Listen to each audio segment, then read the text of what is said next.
Good evening. My name is Sushil Jain. No dragging, simple questions. After hearing everything, can you tell us in one word? Who is your question directed to? What we have on the table now, will it lead to better economic growth proposals? Without any stories, would you have done anything different? Dollars, would you have done $50 or $25, and why? Thank you, sir. Dr. King. Well, first to say whether 5 would have been better, or 9 or $30 on the departure tax. But the point I was making in my presentation is that those details and overall, not every single year down to the dollar, but in general, an approach to balancing fiscal budget so we solve the debt problem. We need to collect our taxes for economic investment and for social needs. I want to take issue with my friend Danny Rowe. Spoke to neoliberal ideology. Since the economic reform program began 3 years ago, spending on social programs has increased from what's today. So whatever neoliberal ideology is doing has no relevance in Jamaica. That's because fiscal consolidation frees up resources. Because it simply underscores the fact that poverty is growing, not lessening. I want less money to spend on path, less work. And if the IMF program, which is predicated on the neoliberal philosophy, after 3 years, we're moving the trajectory of economic growth based upon its own objective. Dr. King. Can you tell me where you're getting your economic data from? Because I'm seeing something completely different. You better give Starting and GDP is higher. So where's your data coming from?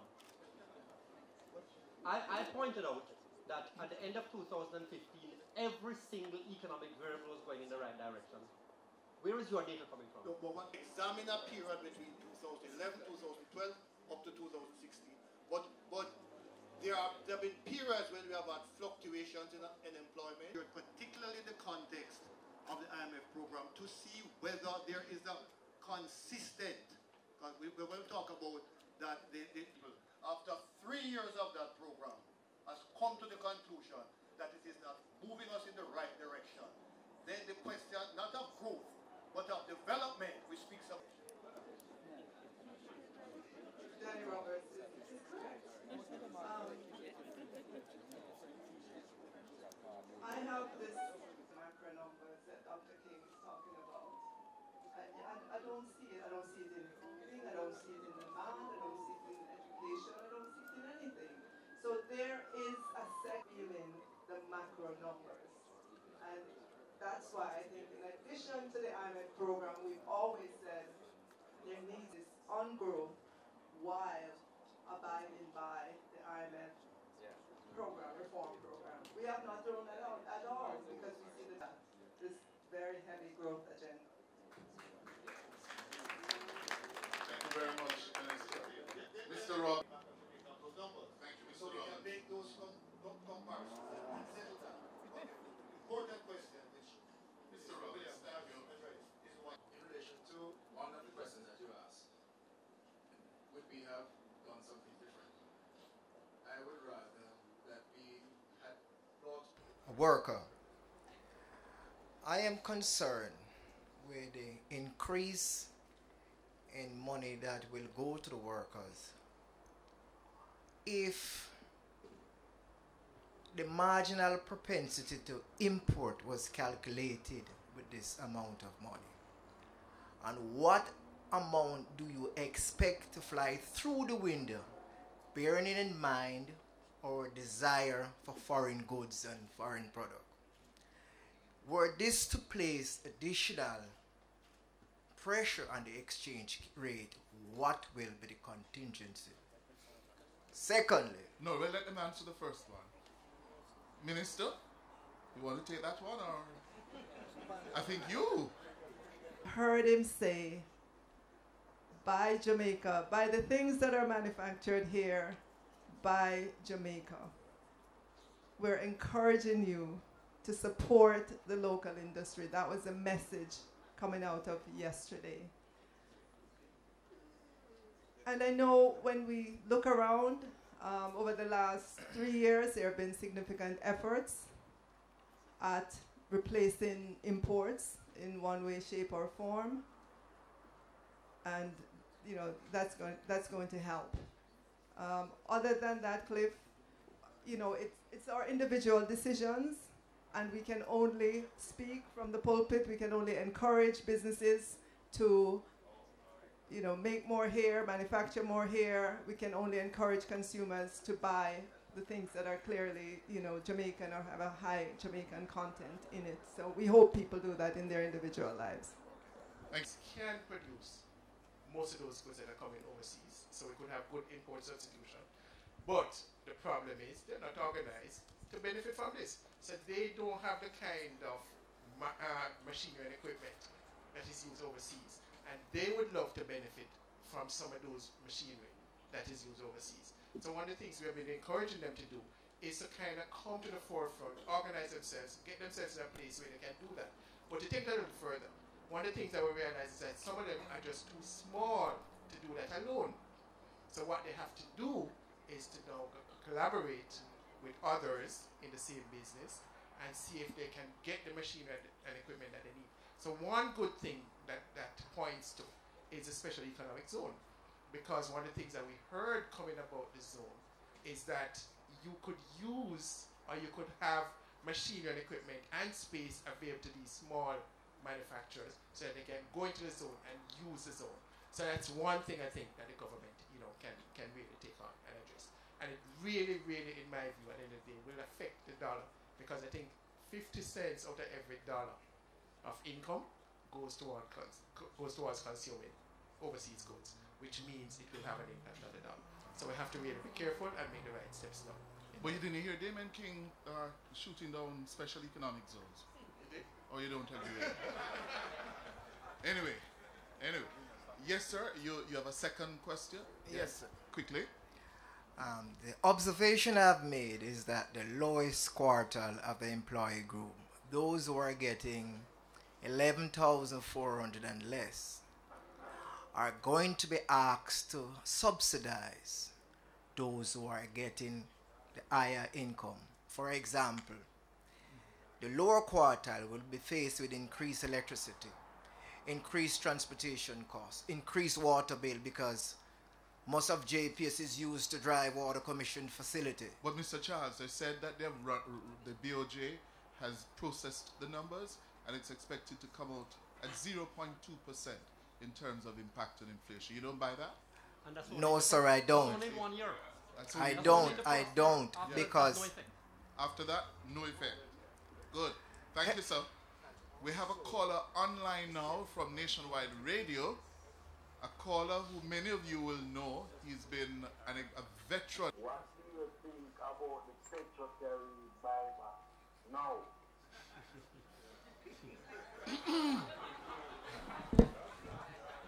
Co-minister.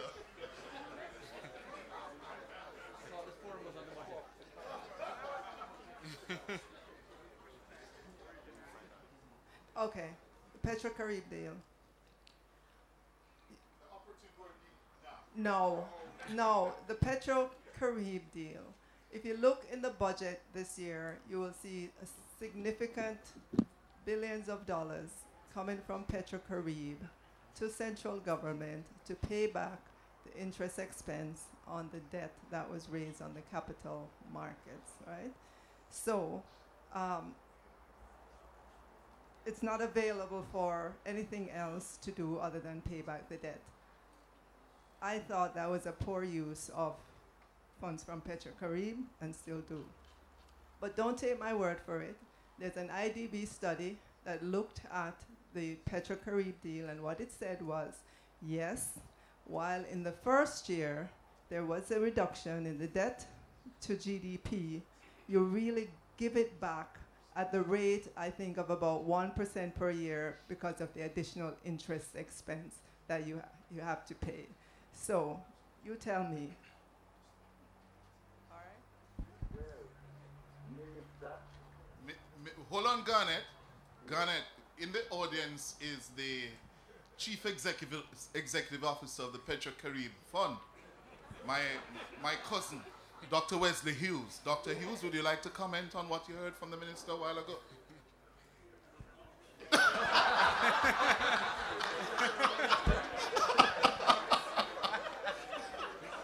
So may I ask you then, Dr. Hughes, is the minister on sound footing? Okay. Sure. Just to say that the Petrocaribe debt buyback did not increase the debt to Jamaica. What it did was simply change the obliga from PDVSA to the GOJ. So rather than pay the debt to PDVSA, we are paying it to the GOJ. And you need to tell them PDVSA, the Venezuelan. Oh yeah, the Venezuelan company that we contract the debt from or with. So we were planning to pay on average about 115 million US per annum to PDVSA over the next 3-4 years. And we are now paying the government of Jamaica an average of about 110, 111 per year. So it hasn't impacted the obligation of the Petrocaribe Development Fund significantly. It has changed the time frame over which we'll pay it back, but we were always expected to pay about this amount on an annualized basis. On a scale of 1 to 10, how do you rate the new tax relief plan and by extension the budget, and what are the implications for the microeconomy? Yes, sir. As I tried to indicate in my presentation, what is positive about the minister's presentation yesterday is that it is not a tax relief plan. It is a switch of taxes from one kind of taxation to another kind of taxation. And that is what you want. If you have a net tax reduction, then the budget becomes unbalanced and they end up having to borrow it. And we get back into debt. It is a balanced budget change in taxation, and that is the reason why we are relieved. That is the reason why we are still on the program of fiscal consolidation. And fiscal consolidation is moving us towards a less indebted country. Thank you, sir. Well, you didn't answer his question about a rating. You do it all the while at Mona. Is it a A or a B or a C?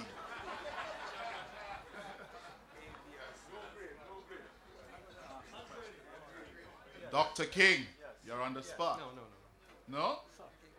All right, sir. Stephen Hill of the Caribbean International Network. What I have seen and what we're talking about this evening is fiscal consolidation. Just recently, Canada has broken from this pact. They're now starting deficit spending to stimulate their economy. My question is, are we grabbing on to these trends that might be obsolete in 2 or 3 years? Who's going to say that? Dr. King? I would love to. Yeah. Thank you for raising that question. This idea that deficit spending stimulates an economy has been demonstrated by Jamaica to be a canard. If deficit spending stimulated an economy, we have done so much deficit spending over the last dozen years. We have been the fastest growing economy in the world up to 2012. In fact, we were the slowest growing. Okay, deficit spending creates debt, and debt holds back the economy. We have discovered that. Yes, but if you spend money inefficiently, that's what's holding back the economy. When you have corruption and inefficiency, that's the problem, not the deficit spending. No, the problem is that deficit spending creates debt. That is the problem. And debt creates a drag on the economy. It absorbs money for debt servicing. The thing is, you see, the belief is that the extra spending that you don't have revenue for comes from nowhere. That's where you think the stimulus comes from. But in fact, it still has to be financed.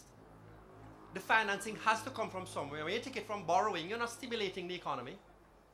You are just creating a load that has to be financed. I suspect that my good friend Danny Roberts, who is a Keynesian disciple, would like to put his Yes, feed because, into this? because the New Deal of the 1930s was deficit spending, and it was spent on public works, which stimulated the U.S. economy. The question is, what do you spend it on? And if you don't spend it on the right thing, it is going to lead to a mountain of debt.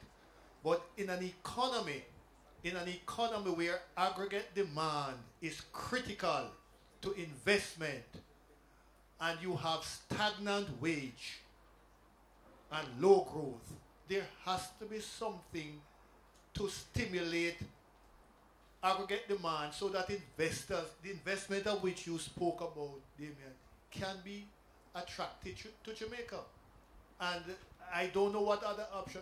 I again make the declaration, I'm no economist, but I don't know what other option there is for Jamaica, because you can't engage in a contractionary policy to get yourself out of the debt trap and economic stagnation. And that's what we have been doing for the last 5 years or so years. What we have been doing since 2000 is deficit spending.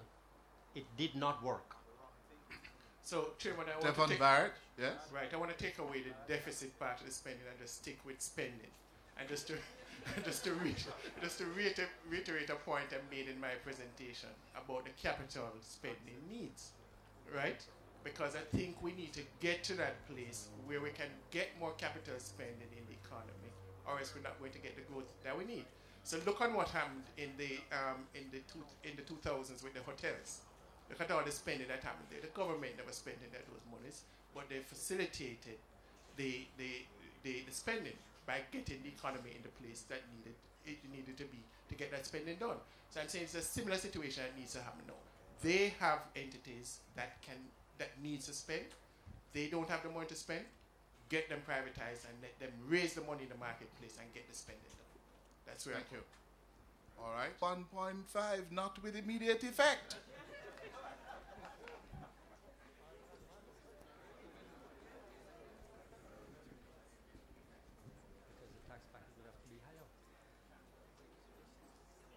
Well, we found out that when you announce increases on items like cigarettes, you have to do it immediately, or there's hoarding. Similarly, other things. So for that had to be instituted the very next day. And these are some of the issues that you deal with when you make these announcements about taxes. Okay. Really? Go ahead. All right. Can you cede one more to our live audience on radio? Sure. David. Good evening. Yes. I want to address this Petrocaribe question. That the payments are just to a different party, and they are about the same level. The fact of the matter is that the Petrocaribe would have been retired in 25 years. And the fact is that at the end of this 25 years, we are still going to have this quote-unquote balloon payment to the vulture capitalists. So that in fact what we have done is mortgage the future of the country by the Petrocaribe deal. Is that it, David? Yes, it is. Thank you very much, sir. Would you agree with him, Dr. Hughes? Oh, Dr. Hughes says he doesn't know what you're talking about. Minister, would you agree? Would you want to weigh in on that one?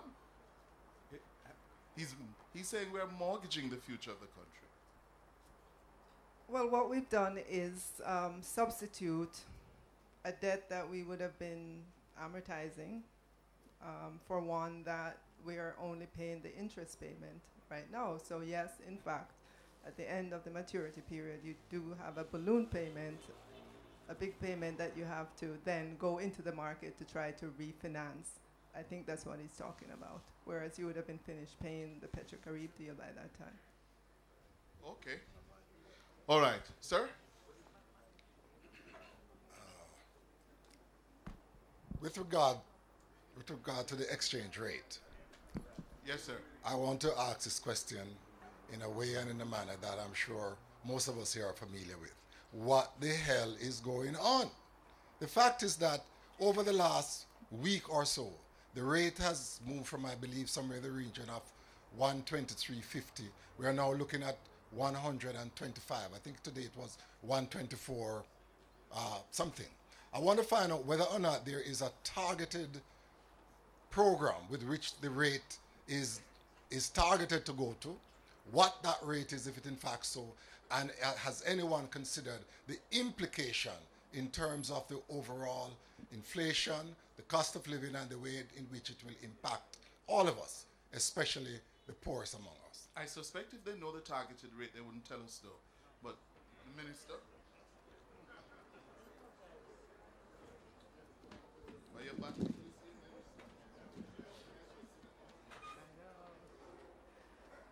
Thank you for the question, Mr. Barrett. We noticed as well the movement in the exchange rate, and I'm going to ask Devon to chime in as well. Our understanding is that there's a very large transaction that's trying to get done in our local market, a very large US dollar transaction, and that might be impacting the currency. So it's not, what we were told is a one-off transaction, but nevertheless, it's causing, some anxiety in the currency. Devon. So, yes, Minister. So I agree with the Minister, because we've been seeing this for the last 2 weeks or so. But I think it really just speaks to what I was talking about again in my presentation about portfolio shifts, right? Because now everybody who has a Jamaican dollar investment is looking for a return better than the rate of inflation and better than the exchange rate movement. So what they're trying to achieve is some kind of real return. So they're looking at those opportunities. So this particular transaction you're talking about is one of those transactions that seems to be attractive to many people out there. Unfortunately, the way it was structured will cause some movement in the exchange rate, and until it closes, I think we're likely to see more of that. So now we have to be careful, and I think this is where the government and the Bank of Jamaica need to kind of sit down with some of the parties to see if we can eliminate some of the vagaries of the market when things like these, transactions like these occur. Thank you very much.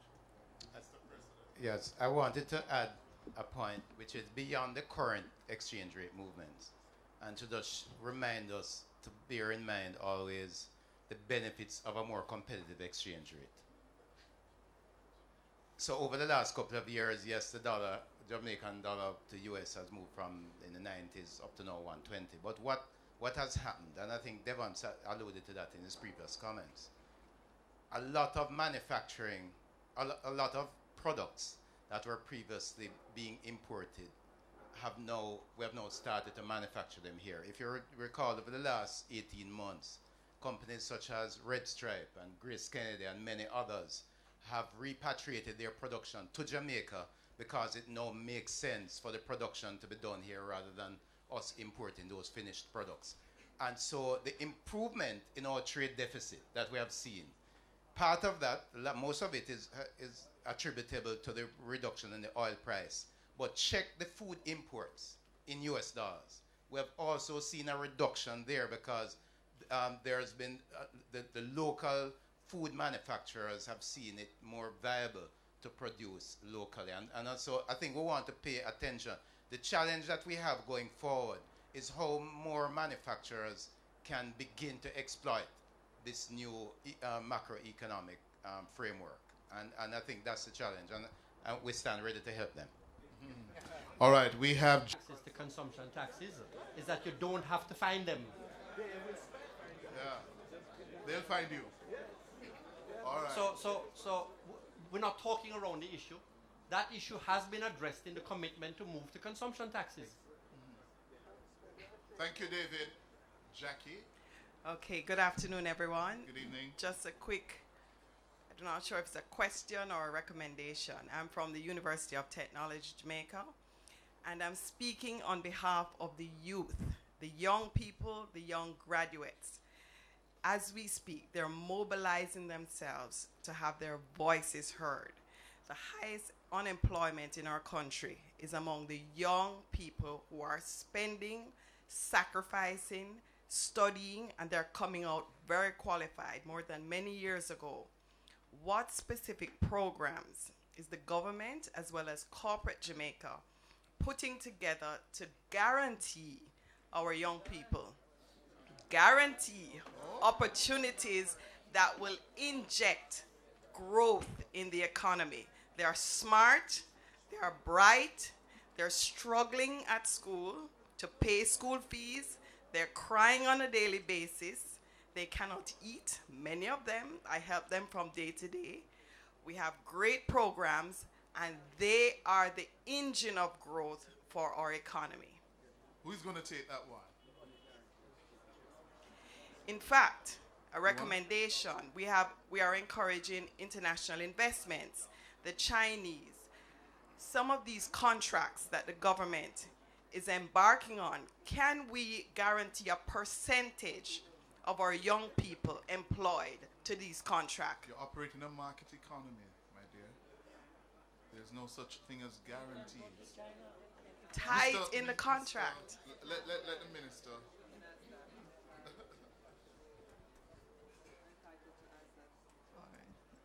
In terms of the young people, we fully understand the numbers to which you speak in terms of the unemployment rate. And I'm not so sure you've heard, but I'll say it again. The Prime Minister has talked several times about the need to digitize government. And that is an area that can absorb or college grads or bright people coming out of high school to just help us to get government into the digital age. And that's something that we're going to obviously get into, understand, see what the opportunities are, but we believe that there is significant scope there. Another example, and this just came to me this morning as I was speaking with trying to understand the operations of JUTC.